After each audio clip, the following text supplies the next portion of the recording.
Yesterday, I spoke about the Supreme Court's shocking decision striking down Roe v. Wade.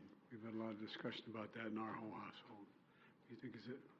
Anyway, Jill and I know how painful and devastating the decision is for so many Americans, and I mean so many Americans. A decision is implemented by states. My administration is going to focus on how they administer it and whether or not they violate other laws, like deciding not to allow people to cross state lines to get public health services. And we're going to take actions to protect women's rights and reproductive health. This morning, though, we're here on a critical issue, gun violence. I'm about to sign into law bipartisan gun safety legislation, and time is of the essence. Lives will be saved. When we return from Europe, Jill and I will be hosting an event in the White House on July 11th to mark this historic achievement with members who voted for these families and the families who, in fact, were victimized by the gun shooting that we've seen. It's so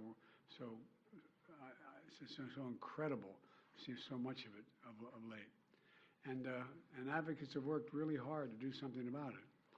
I've been at this work for a long, long time, and I know how hard it is, and I know what it takes to get it done. I was there 30 years ago, the last time this nation passed meaningful gun safety laws, and I'm here today for the most significant law to be passed since then, for the last 30 years. I'd like to thank the leaders and members of the House and Senate for working together to get this done. I especially want to thank the families that Jill and I, many of whom we sat with for hours on end across the country. So many we've gotten to know who lost their souls to an epidemic of gun violence. They lost their child, their husband, their wife. Nothing is going to fill that void in their hearts. But they led the way so other families will not have the experience and the pain and trauma that they had to live through.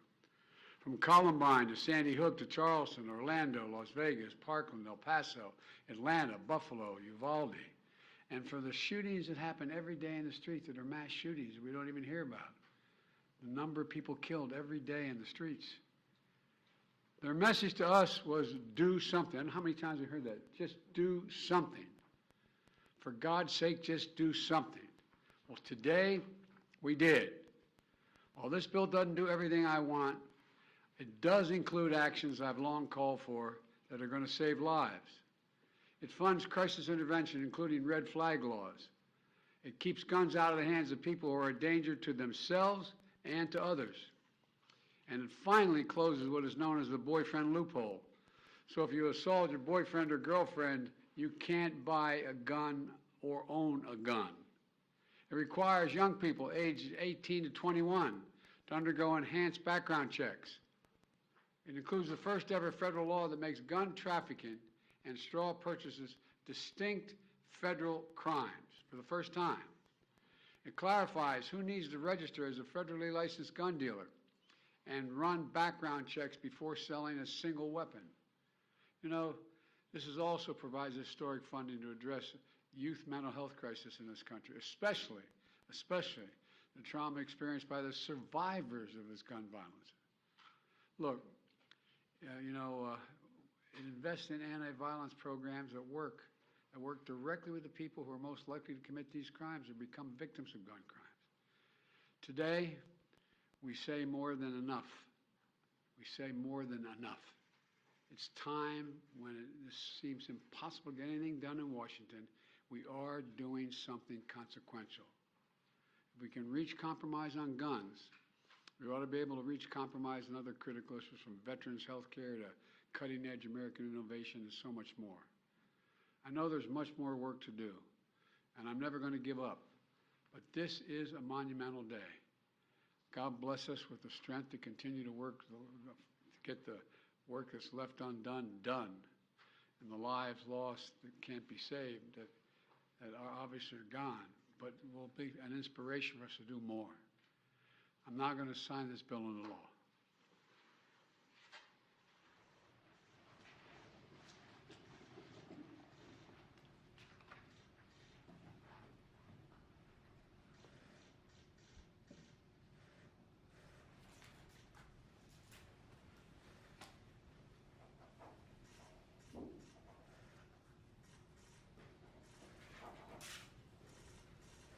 God willing,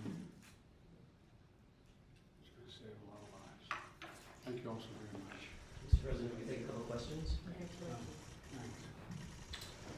I have a helicopter waiting for me to take off. We're going to have plenty of time to talk about a lot of this. Do you think the Supreme Court is broken, in your view? I think the Supreme Court has made some terrible decisions.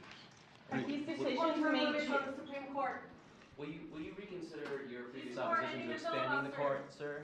What about term limits for justices?